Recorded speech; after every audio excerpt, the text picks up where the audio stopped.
BJP और आम आदमी पार्टी के बीच एक बार फिर से क्यों ठन गई है? सुप्रीम कोर्ट द्वारा बनाई गई ऑडिट कमेटी ने क्या खुलासे किए हैं और क्या वाकई में दिल्ली सरकार के कारण उत्तर भारत में हजारों लोगों की जान गई? नमस्कार, मैं हूं मनमोहन भट्ट। आम आदमी पार्टी और भारतीय जनता पार्टी के कार्यकर्ताओं का आपस में भिड़ना कोई नई बात नहीं है। कोई ना कोई बहाना दोनों पार्टियों को चाहिए आपस में लड़ने और भिड़ने के लिए।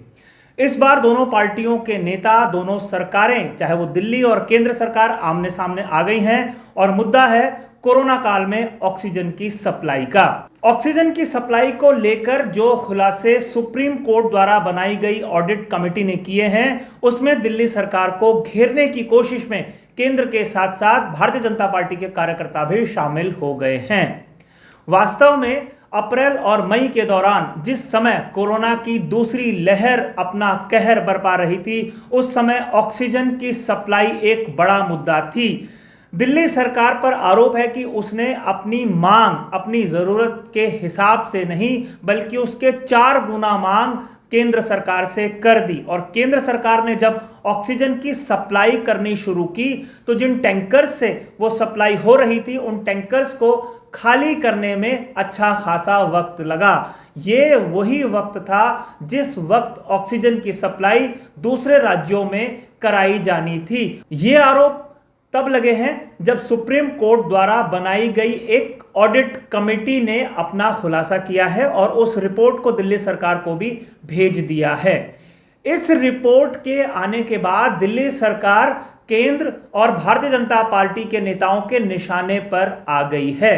हालांकि किसी भी क्राइसिस के समय, किसी भी इमरजेंसी के समय अपनी जरूरत से ज्यादा की ही मांग हमेशा से ही की जाती है। टैंकर्स को खाली करने में वक्त लगा, वो एक मुद्दा बन सकता है, लेकिन ये कोई ऐसा विषय नहीं था जिसके कारण कोई बहुत बड़ी माथापच्ची हो सकती थी। लेकिन फिर भी केंद्र और बीजेपी आपस में एक बार फिर से भिड़ गए हैं। सुप्रीम कोर्ट द्वारा गठित ऑडिट कमेटी ने यह खुलासा किया है कि जो दिल्ली की मांग थी ऑक्सीजन की, वो 300 मीट्रिक टन थी, जबकि उसने 1200 मीट्रिक टन की मांग केंद्र सरकार से की।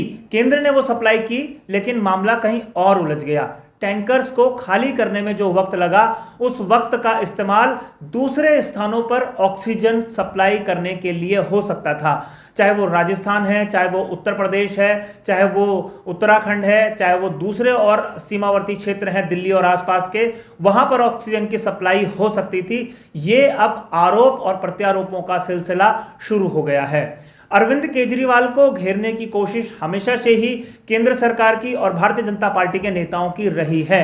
कोरोना काल में भी जिस तरीके का कहर बरपा है, उसमें तमाम आरोप प्रत्यारोप एक दूसरी पार्टियों पर, एक दूसरे नेताओं पर लगते रहे हैं। लेकिन सुप्रीम कोर्ट ने जो कमेटी बनाई, उसकी ऑडिट रिपोर्ट में यह खुलासा हुआ है। यहां पर कुछ बड़े प्रश्न खड़े किए जा सकते हैं कि क्या वाकई में दिल्ली सरकार को जरूरत से ज्यादा की मांग नहीं करनी चाहिए थी, क्योंकि जो हालात थे उसमें अपनी मांग को बताना बहुत महत्वपूर्ण था और उसके हिसाब से भविष्य की मांग का भी हिसाब किताब रखा जाना चाहिए था। तो क्या यह ऑडिट रिपोर्ट जस्टिफाइड है? यह अपने आप में एक बड़ा सवाल है। हालांकि यह ऑडिट रिपोर्ट ना केंद्र सरकार ने तैयार कराई थी और ना दिल्ली सरकार ने तैयार कराई थी। यह ऑडिट रिपोर्ट सुप्रीम कोर्ट के 2 जजों के आदेश पर तैयार की गई थी और 12 सदस्यों को इसमें रखा गया था। एक्सपर्ट्स इसमें ज्यादा थे। उसकी जब रिपोर्ट आई है तो माथापच्ची शुरू हो गई है। हालांकि दिल्ली सरकार पर एक आरोप यह लग रहा है कि उसने इस ऑडिट रिपोर्ट को छुपाने की कोशिश करी है, जबकि उस रिपोर्ट के जो कॉपी है वो कई मीडिया घरानों के पास पहुंच चुकी है या पहुंचाई जा चुकी है। तो दिल्ली को घेरने की कोशिश लगातार जारी है। देखना होगा कि आने वाले दिनों में दिल्ली और केंद्र के बीच में किस तरीके की राजनीति होती है और आम आदमी पार्टी और भारतीय जनता पार्टी के कार्यकर्ता और नेता किस तरीके से पूरे मामले पर आरोपों प्रत्यारोपों का जवाब देते हैं और कैसे आखिर यह मामला सुलझ पाएगा। आपको ये रिपोर्ट कैसी लगी हमें जरूर बताइएगा। अपने सुझाव, अपनी प्रतिक्रियाएं कमेंट्स बॉक्स में जरूर लिखिएगा। अगली रिपोर्ट में आपसे एक बार फिर मुलाकात होगी। तब तक के लिए नमस्कार।